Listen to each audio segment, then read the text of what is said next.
Happy Monday and welcome to The Hash on CoinDesk TV. I'm Jen Sanasi. We got Will Foxley and Wendy O here today. We are going to break down the top news stories of the day. Will, we got some developments in this Coinbase versus the SEC, or rather, I should say the SEC versus Coinbase saga. What's going on?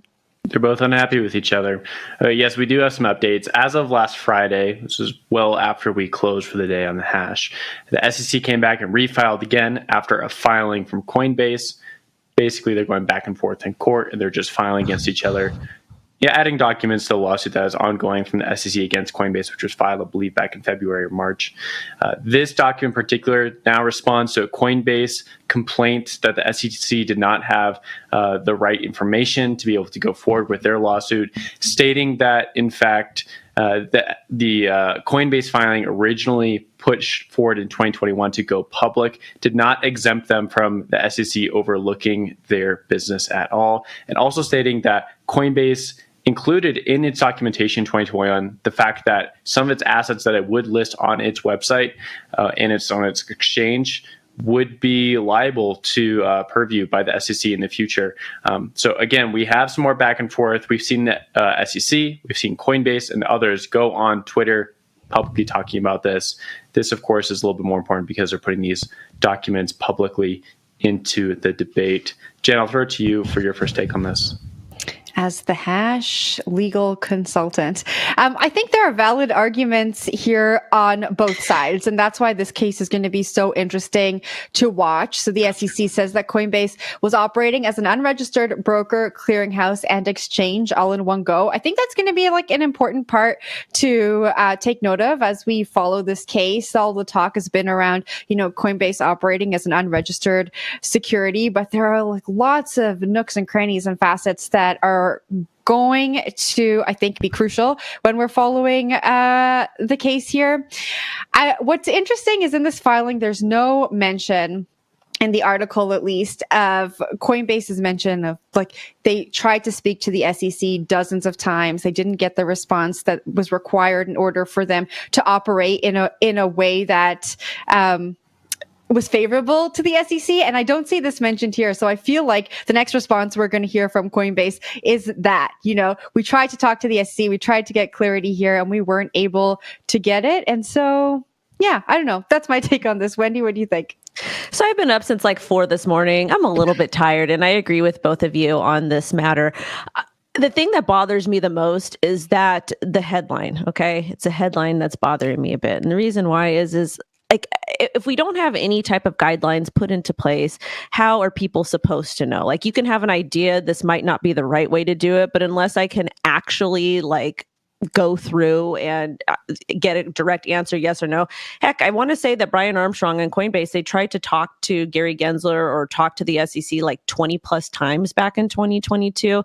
And that entire time, Gary was meeting with people that are now actually in a lot of trouble for actually doing bad things. So it's just very frustrating because all in this back and forth, it's just costing taxpayer dollars.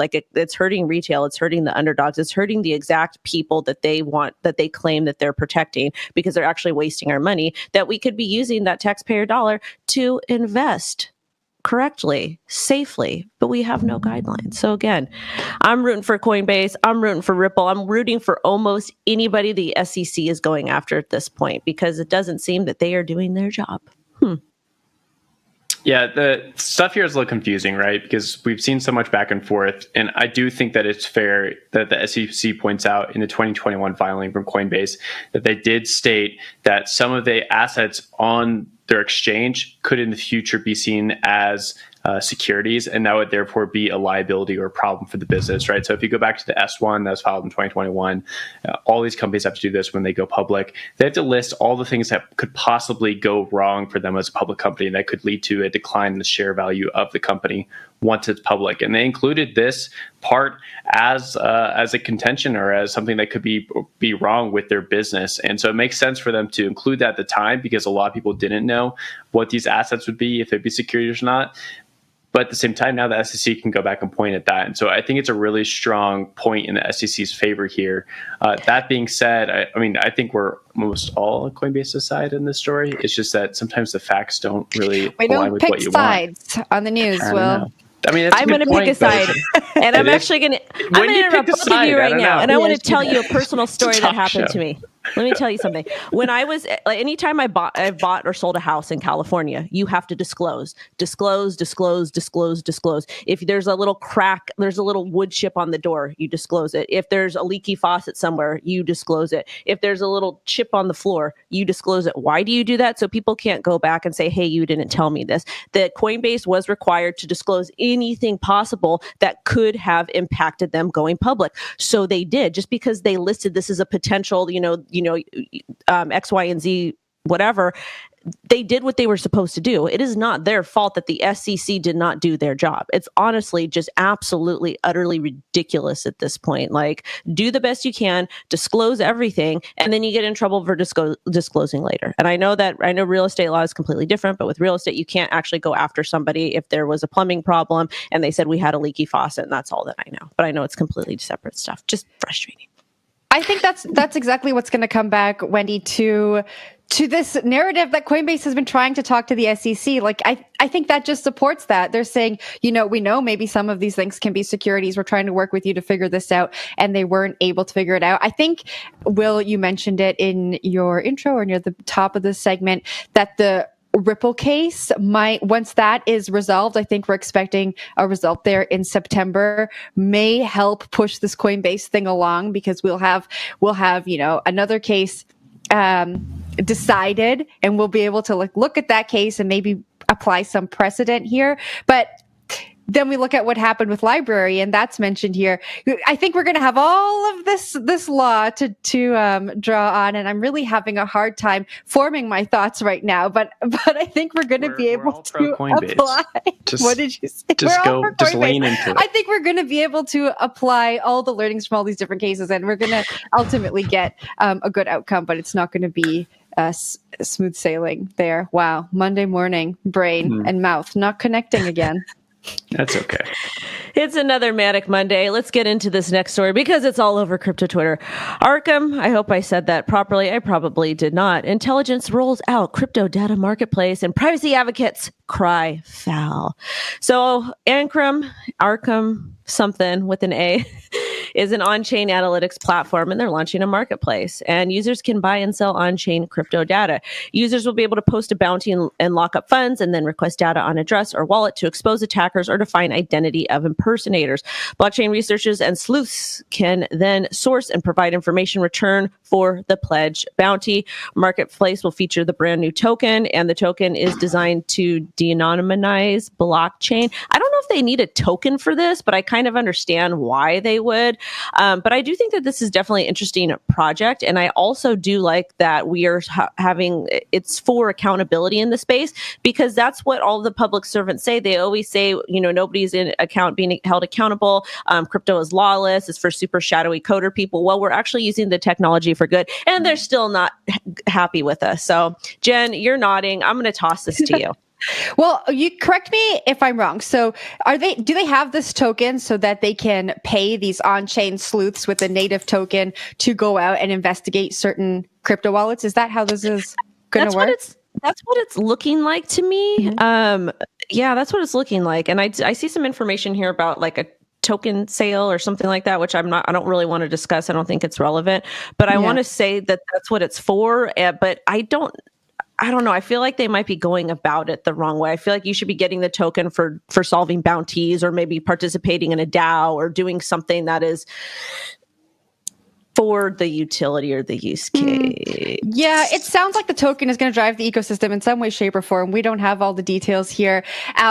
Watching that promo video that was in the article, I believe it's linked in a tweet from Arkham. It says that this can be used by traders, journalists, investors, researchers. I think it doesn't say anything about law enforcement or governments. I feel like this being out there can be used by law enforcement and governments, but I don't think that that's necessarily a bad thing. Some of the backlash in that Twitter thread is like, this isn't for privacy. This isn't what the ecosystem is about. But I think we need to remember that this is public information. If we're using public blockchains, the information is out there and anyone with the know-how can go and find this information. And if privacy is a concern of yours, there are tools out there to ensure that your transactions are private. And so I think that this is giving people an option who want to look into wallets. And so I don't think it's necessarily a bad thing. I don't know if I agree with the Twitter trolls. Will, what do you think? I think it's a cash grab. So I disagree with you entirely. I think that there's a good thing crypto with white hat hacking where, you put up a bounty and say like, oh, we have this project and we want you to look at bugs. Like everyone does this. And there's huge bounties out there. And there's even ethical debates about like how big a bounty should be and when you should pay somebody out, what the threshold is set for paying somebody out. In this case, they launched a native token. They gave double-digit percentages to founders, investors, and the community. And then they're going to airdrop a bunch of other people. And then they're going to use this token as some sort of bounty mechanism to get this thing rolling and off the ground. When in fact, there is already this in existence, but it's paid out in dollars or like a local currency that's just digitized and on chain, such as a stable coin. Why not continue to do that? Why not use something that actually works instead of creating your own token and trying to get some sort of like flywheel and utility going? I think it kind of comes back to like the token question, which is something that everyone in crypto has been dealing with forever, right? Like when do I need a token or why do I need a token? And some projects do have legitimate use cases for a token, but they're few and sparing, right? Most tokens fail and most tokens actually are liquidated into dollars or another fiat currency and then spent by the founders, while the rest of the community who's been bought into this mission ends up not getting anything out of it. So I don't like anything like this. I think maybe in like 50 years, we might see a world where tokens are useful for like individual projects. But I don't think we're there right now. I really don't think we're there. Wendy? The only thing I want to say is that I do think having tokens are important. Again, if you're a small business owner, it is next to impossible to get a loan, like to get a business loan. And I do think that tokens are essentially allow you to crowdfund in some aspects. And I think that that's okay. I just feel like we need we need guidelines so people know what they can and they can't do. And I feel like that would help them create more successful businesses, especially in crypto. But again, we're kind of just waiting for regulators to actually do their jobs and they're not. So we're just going to see more companies go offshore and all those taxpayer dollars. Yeah, does anyone know where this company's based? It's interesting that they're launching this token, given what's happening with the SEC and Coinbase and Binance and all of those tokens noted in those suits. But we will look into that. Maybe when we come back from this break, we'll have an answer for you. We're going to take a few minutes to gather our thoughts. And when we come back, a presidential candidate who said he didn't hold, I got rugged again. RFK Jr. said he didn't hold any Bitcoin, but turns out he does. We'll tell you what's going on after this break.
Welcome back to the Hash. RFK Jr. Does he like Bitcoin? Well, we know he does because he went down to Miami and preached the good gospel of the orange coin to adoring fans down in South Beach. But does he own Bitcoin? That is the question at hand. Apparently he does, according to filings from his own team. There was some question at the time whether it was investment advice, given that he preached buy Bitcoin to all his fans and then did end up owning Bitcoin. Does look like he does own it after first saying he did not. His legal counsel and his team stated that he purchased Bitcoin after his speech down in Miami. I guess a little bit of an intrigue at the moment. I guess this story, we could throw it over to Wendy. I think he'd be a good comment person on this because there's a lot of people out there who shill Bitcoin and then own it or don't own it, and people get upset about it. At this point in time, I'm not really sure what there is to be upset about. I think it's just, this guy owns Bitcoin. He's running for president. Okay, so a couple things. First and foremost, okay, sometimes really, really rich people have no idea what they're invested in because they have other people that manage their money for them, number one. Number two, because he's running for president, they're going to find any and everything to attack him, even if it's a large, like if it's a big thing or a small thing or the most dumbest thing. And lastly, it's like, what about Michael Saylor? Does Michael Saylor even own Bitcoin, or is it MicroStrategy that owns Bitcoin? And people say Elon Musk owns Dogecoin, but it could be one of their companies or whatnot. So I think this story is ridiculous. I think people should not get so mad if somebody owns Bitcoin. Maybe he was buying and trading or selling Bitcoin before and then didn't have it at the time, but then got back in. Who the heck knows? And is it really that big of a deal? Like, I don't know. To me, it sounds like a nothing burger. It sounds like a bunch of people getting mad over nothing, but I could be wrong. Jen, what do you think? I don't think it's a big deal. I think the way it's outlined in this story maybe could be interesting. We want our presidential candidates to be truthful. And so apparently he said he doesn't own any Bitcoin at the conference in Miami. And then financial records showed that he did own up to 250,000. And then when questioned about it, he said, oh, my wife owns it. And then after that, a rep came back and said, no, actually, he does own some Bitcoin. And so that I can see why people might be like, that's a little bit weird. But I think if we zoom out, I think it makes sense if he's out there touting Bitcoin and touting the benefits of Bitcoin. He should own Bitcoin. He should understand how it works. And so I don't think that that's bad at all. I think for me, if we zoom out even more, I really enjoy that we are having conversations like this around the upcoming election. I enjoy that there are candidates who are out there speaking about crypto, speaking about the benefits of crypto, and also talking about CBDC. So I know that RFK Jr. is against CBDCs. He thinks that they will be misused from a privacy perspective. I know that there are some candidates who have very interesting views on various different topics. So I don't know if we want these people to be the ones who are really spearheading these conversations. That is out to the jury. I'll let the audience decide on that. But I really do enjoy that we're having this conversation about Bitcoin, about CBDCs, and people who may not have received the information because they're not zeroed in on platforms maybe like this one, who we talk about crypto and CBDCs all day, can start to learn about it. Will? Yeah, I think that's a fair point. I like Wendy's comment though the most. Like, a lot of rich people own a lot of rich things, and they bought Bitcoin, they forgot about it, and that's okay. And like, I wish I could forget about $250,000 worth of Bitcoin. I look forward to that day. What about Nancy Pelosi? Her and her husband seem to forget that they've invested in all these different stocks and that they've cashed out and they made all this money. So it's like, just rich people problem, guys. Come on. Yeah, it's a problem. It's a problem. But it makes sense to me like that this would happen. I guess to go into like the Bitcoin side of things, it is weird to see Bitcoiners embrace politicians. And there's been like a lot of Ron DeSantis chatter because of his pushback on CBDCs within Florida. And then there's a lot of talk with this guy, RFK Jr., because he went to Bitcoin Miami and talked about it and shilled Bitcoin on stage and said they were going to be the first presidential campaign to accept Bitcoin on the Lightning Network. So they got a lot of Bitcoiners like, hoopla and like uproarious about it. But at the same time, it's like he doesn't even probably know how to use it. And so that sort of clashes with a lot of the Bitcoin ideology, which is like HODL, learn how to use Bitcoin, learn how to use multisig, learn how to store it. But he doesn't even know that he like owns it. So there's a little bit of something there. But at the same time, I guess that's just politicians. So, oh well. Just politicians. All right, let's take a little break from all the crypto chatter and chat about what's going on in the world of AI. So Sarah Silverman and other authors are suing Meta and OpenAI for remixing the copyrighted works of thousands of books, authors, and other guys, Monday. For Same reworking. Here. Okay. Yeah, we're going to get through this. Reworking the works of authors without consent, compensation, and credit. So basically what's going on here, a bunch of authors are saying, if I go on to ChatGPT and I type in what happens in this book, I'll get a nice little summary. I may even get some spoilers, and that is not okay. These platforms are saying, books are really good at trading these algorithms. And so there's this conversation here about creators getting compensated and the knowledge being out there already. Wendy, I know you are a big supporter of content creators being paid what they are worth. I think all of us on the show are. What do you think when you hear this? This makes me very, very mad. And I do think that this lawsuit is 100% valid. I think people that put themselves out there that are creatives, and I'm not even talking like people, I'm not even really talking about people like me. I'm just a shock jock. I'm an idiot on the internet. I'm talking about musicians. I'm talking about authors. I'm talking about producers, people that put a lot of heart into an actual creation and that have been preyed upon in the past. And all that AI is doing is it's allowing these same people, the same group of people, to get taken advantage of again. And when is it going to stop? Like we're not seeing a lot of laws and regulations come in to actually protect them. And I think that it's very shameful that this is still happening today, that people do not understand how hard content creation is. And again, I'm not necessarily talking about me because I'm a YouTuber, a TikToker. I'm talking about like people that this is their livelihood. Well, it's my livelihood too, but I got to always advocate for the music men, music women, and support them at all costs. So I hope that Sarah Silverman wins, even though I don't care for her. Wow, tough stuff. So I'm actually a little confused on how all these large language models work in the first place. LLMs, as you'll see on the internet. I think they just kind of like take all this data and like shove it into some sort of algorithm, teach the computer to understand it, and then spit it out. So it's very much like Google, but it has some sort of like smarter algorithm to be able to understand what's happening on the back end. And to a point, I think it makes sense that they'd be able to take almost anything that's free and out there, right? So where does copyright law run into this? I'm not quite sure. Maybe it's with published works that weren't first published on the internet or are behind closed doors, behind some sort of paywall, that these LLMs are not supposed to be able to read them. But think about it for like a CoinDesk article, right? That's free and open on the internet. Anyone can read that.